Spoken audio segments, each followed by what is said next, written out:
pancreas has really two hormones. Okay, the first one you guys should recognize. Okay, you guys recognize that? Second one, not as common, not as commonly recognized. It's common, everyone's got it, but not a lot of people have heard of glucagon. So these are antagonists as well. They do opposites. Okay, so what does insulin and glucagon, what do they do? Can anyone explain to me what insulin does? It give us sugar. No, it doesn't give us sugar. It makes, Choose your words carefully. I know it got something to do with sugar. It has something to do with sugar.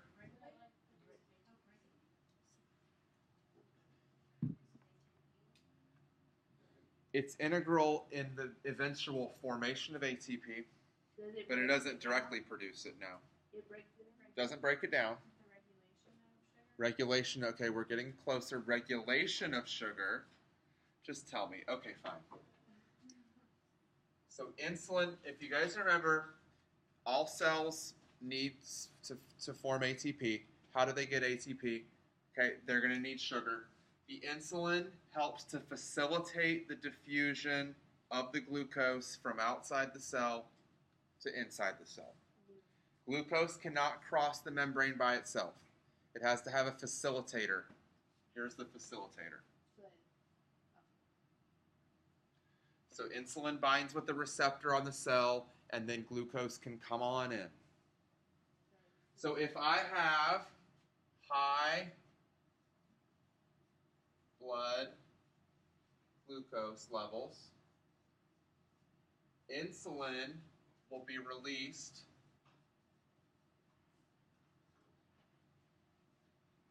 Okay, so insulin is released, and what will that do? It's going to take it out of my. So now we're taking the insulin out, the insulin and the glucose out of the blood and into either the cells to use it, or what if we don't? What if I have too much glucose, or I'm already maxed out? I don't need any more glucose. What do we do with the excess? Store it. We store it, right? So we store it. We can convert it to fat. So it lowers blood glucose by using it. We use the sugar, or it promotes the storage of it. So when people have diabetes, We'll talk about diabetes. Let's not get ahead of ourselves. I know, you're just so curious. Okay. So then if I said this was an antagonist, what does glucagon do for blood sugar? So glucagon, so when we have low blood glucose levels, glucagon is released. It stimulates breakdown of what? Do you think? So we haven't eaten in a long time. We have low blood glucose. Glucagon is going to be released to stimulate the breakdown of what, do you think? Our storages. Breaks down our stores. So we're going to break down our fat, break down our glycogen, maybe even break down protein if we're like emaciated. It starts to break down muscle too. So then what does this do effectively? So we said that the stimulus was having low blood glucose. What does it do? It raises blood glucose. Then look what happens. Where are we now? Just Now we're back here. Is that kind of similar? So it's similar to what? Homeostasis. Yep. You read my mind. It's a negative feedback loop. By the way, what's a negative feedback loop for this upcoming exam, final exam? Negative feedback, what does it do? Right. So the initial stimulus is shut off, whereas a positive feedback loop does what? Doesn't turn it on. It's already there. Strengthening. It strengthens it or enhances it. Right. Strengthens it or enhances it. So that's something that you will need to remember for this final exam as well, positive and negative feedback. Now, when we do not have proper, so there's two things that can go wrong here with this insulin. And you guys might have heard of type 1 and type 2 of something. What is it called? Diabetes. Diabetes, but which one? Because we already just saw there's another diabetes. This was called diabetes insipidus. So what is this diabetes called? Anyone know? Mellitus, right? M-E-L-L-I-T-S.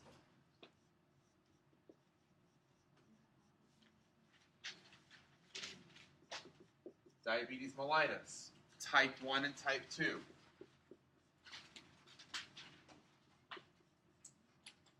Okay, so type 2 is the most common one, right? Type 1 is more common in children.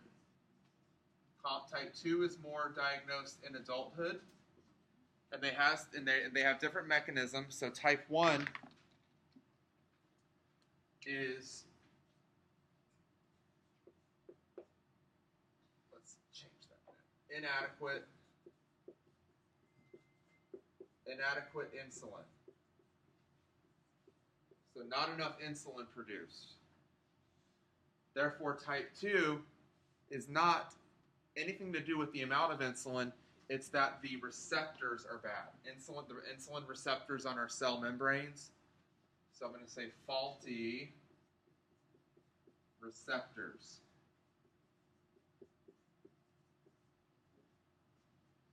So for that reason, type 1 is often called insulin-dependent diabetes mellitus. Anyone ever seen that? And this one is then called non-insulin-dependent diabetes mellitus. Okay? Insulin-dependent and non-insulin-dependent.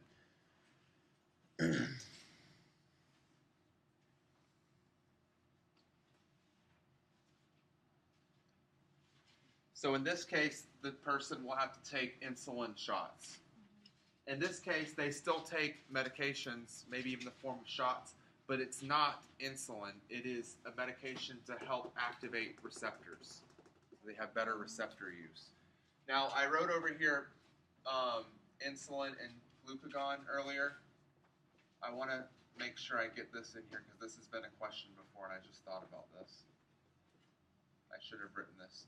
The place in the pancreas where these two are produced. This has been a question before. Glucagon is produced in what's called alpha cells. Alpha cells. Insulin is produced in cells called beta cells. So they're produced in two different areas of the pancreas. Now, I remembered it like this, that glucagon has an A in it. A is for alpha. Okay? There's no B up here. There's no A or B, so it's just the other one. So, but glucagon has the A, so it's alpha. Remember it. You'll need it next week.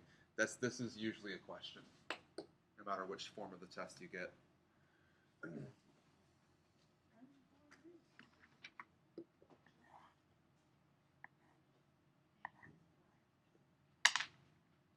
Okay.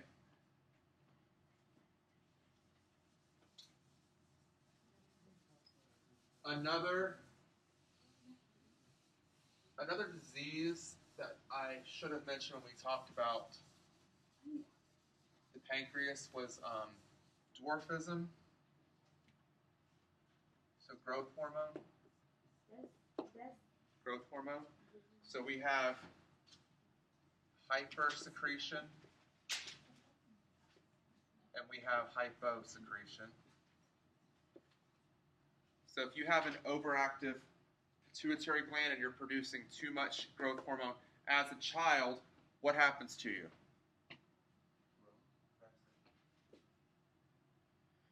You have giantism. So you have what's called gigantism. That's if it's diagnosed and if you find out that it's producing too much as a child. Why would that be different than as an adult? Because what? Right. So if I develop a pituitary tumor and I'm 40 years old, am I going to all of a sudden shoot up to 8 feet? Why not? Because my what?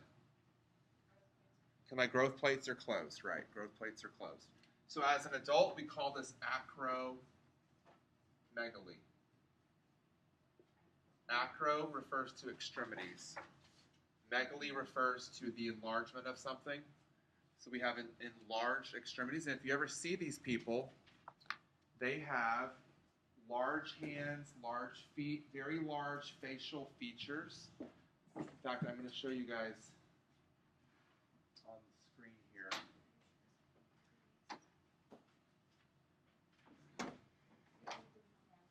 Maybe I won't show you.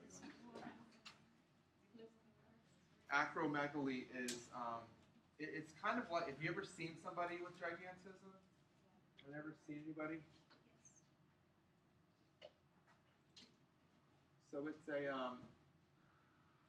it's pretty distinguishable from the face, the facial features at least. So if you just Google acromegaly,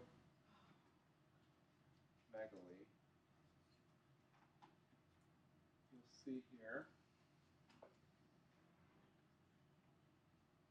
There's a picture I like of it where it's got a progression of a woman who. Can you flip the lights down for a second?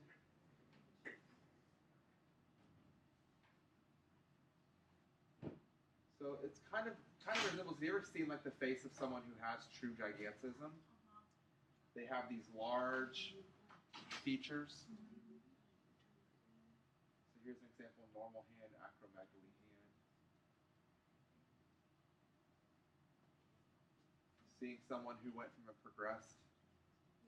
Here's one too. So the progression. Okay, so that's just an example. Yeah. Look at this lady. So there's an example of what acromegaly, what it looks like. Now, flip the lights back again for me. Sorry, keep going back and forth. I need like a switch to turn them on and off. Hypothyroid or hypopituitarism for children would result in what? So if I'm a child and I don't have growth hormone, then it's dwarfism.